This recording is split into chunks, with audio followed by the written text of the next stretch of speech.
मायने में रखने पाएंगे। बोझ नहीं होगा ना, लेंट डेज थोड़ी ना मनाएंगे फर्जी में पुराने पिछले साल के क्रूज को जला करके राख दिखाने के लिए नहीं करेंगे खाली नाम के लिए। नहीं, हमारे हृदय में प्रभु जी के जो हमारे पापों की राख है उसको हम लागू करेंगे।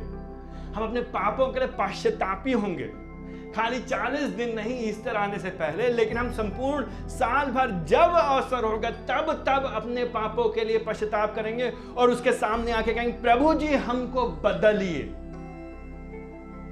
पाखंड नहीं, दिखावा नहीं, गलत प्रेरणा नहीं, गलत मोटिवेशन नहीं, खाली लेकिन प्रभु जी को प्रसन्न करने के लिए, क्योंकि वो हमारा पिता है। और क्यों प्रसन्न कर रहे हैं प्रभु जी को? इसलिए नहीं प्रसन्न करें कि हमको उद्धार मिल जाए, इट्स नॉट साल्विफिक। ये जो यहाँ पे प्रसन्न करने की कोशिश कर रहे हैं उद्धार हेतु नहीं है।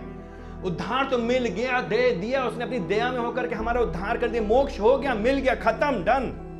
हमको मालूम है भूतकाल भविष्यकाल वर्तमान सारे पाप क्षमा हो चुके, एक बार हो गए।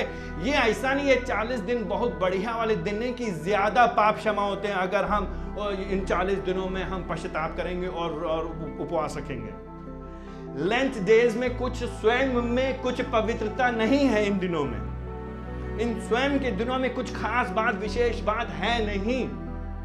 हमें काम चाहे अभी फरवरी मार्च में अप्रैल में करें, चाहे हम दिसंबर में करें, चाहे हम अक्टूबर में करें, नवंबर में करें, जब आप करना चाहते हैं 40 दिन करना चाहते हैं 40 दिन करिए भैया, 4 दिन करना चाहते हैं 4 दिन करिए, या आधे दिन करना चाहते हैं आधे दिन करिए। हो सकता है आप में से कुछ लोग बीमार हो, शारीरिक तौर से कमजोर हो, अगर आप नहीं कर सकते उपवास तो क्या प्रभु जी आपसे प्रसन्न नहीं होंगे क्या?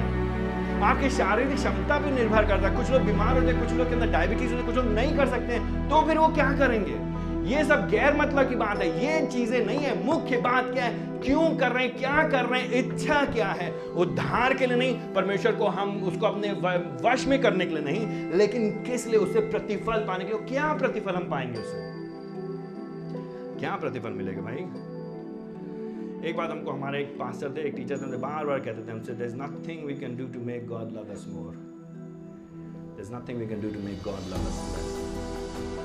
ऐसा हम कुछ भी नहीं कर सकते कि पिताजी हमसे और अधिक प्रेम करें। ऐसा हम कुछ भी नहीं कर सकते जिसके कारण से पिताजी हमसे और कम प्रेम करें। यीशु मसीह की वजह से प्रभु जी हमसे प्रेम करते ही करते हैं। उन्होंने हमसे प्रेम किया है। परमेश्वर ने जगत से ऐसा प्रेम किया कि उसने अपना इकलौता पुत्र दे दिया। प्रेम इसमें है कि उसने अपने पुत्र को हमारे लिए प्रायश्चित के रूप में दे दिया। He is already done it. उसने हमसे प्रेम किया, उसने कर दिया। हमारे उपवास करने से वो हमसे ज्यादा प्यार नहीं करने लगेगा। हमारे उपवास करने से वो हमको एक ज्यादा उद्धार नहीं दे देगा। हम मेरिट नहीं अर्न करते हैं, हम लोग योग्यता नहीं कमाते हैं, हम लोग मोक्ष निश्चित नहीं करते हैं उपवास के द्वारा।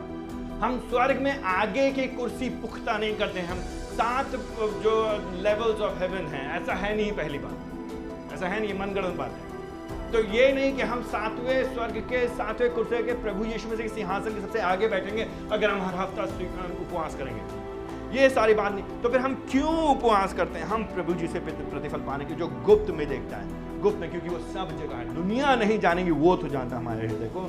तो हम प्रतिफल कर, तो हम क्या है, हम क्यों उपवास करते हैं? हम उपवास करते हैं प्रभु जी को बेहतर जानने के लिए। तो प्रतिफल मिलेगा, अब जानेंगे प्रभु को बेहतर, बिल्कुल जानेंगे। यहाँ मिलेगा, एक दिन मिलेगा। अपने आप को और बेहतर जानने के लिए, अपने आप को और उत्तमता जानने, पाप पे विजय पाने के लिए। पिछली बार कब था आपने उपवास किया और कहा कि नहीं मुझे उपवास करना है क्योंकि मैं इस लत से, इस व्यसन से लड़ रहा हूं। चाहे वासना हो, चाहे कामुकता हो, चाहे क्रोध हो, चाहे पैसे का लालच हो, चाहे कोई नशा हो, चाहे हमारे अंदर बुराई करने की आदत हो, चाहे हमारे आलस हो, अनुशासन की कमी हो, प्रभु से प्रेम कम हो, संसार से ज्यादा प्रेम हो, रोटी कपड़ा मकान के बारे में ज्यादा चिंता करते हो, हैरान रहते हो, चिंतित रहते हो भविष्य को लेकर के। पिछली बार कब था हमने कहा नहीं मैं उपवास के साथ प्रभु के सामने जाऊंगा, प्रभु से कहूंगा प्रभु जी मेरे अंदर से मेरे हृदय को बदलिए, मेरी भावनाओं को बदलिए, मेरे दिमाग को, मेरे मस्तिष्क को, मेरी आंखों को अपनी ओर लगाइए। तो हम क्यों उपवास करेंगे? हम उपवास करेंगे प्रभु जी को बेहतर जानने के लिए, अपने आप को बेहतर जानने के लिए, पाप के ऊपर विजय पाने के लिए। और प्रभु जी हमको इसका प्रतिफल देगा अगर हम इस उद्देश्य से करेंगे। तो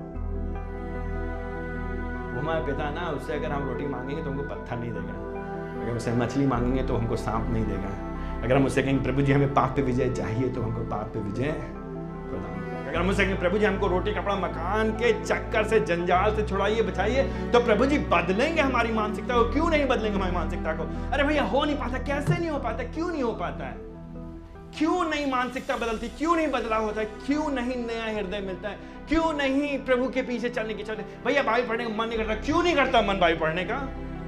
क्यों नहीं प्रार्थना करने का मन करता है? क्यों टीवी देखने का ज्यादा मजा आता है? क्यों बैठ करके घंटों घंटों फोन पे समय पर बात करने का मन करता है, लेकिन कभी किसी विश्वासी के साथ प्रार्थना करने के लिए, उनकी आत्मिक स्थिति के बारे में बात करने की चिंता नहीं। लोग सब बैठ करके गप लगा लेंगे, हम खुद घंटों घंटों गप लगा लेंगे, संसार के बारे में बात कर लेंगे, क्लाइमेट चेंज से पॉलिटिक्स से लेके फुटबॉल से लेके सबके बारे में बात कर लेंगे, लेकिन यीशु मसीह के बारे में बात करने में शर्म आएगी। यीशु मसीह सामने लाके रखा।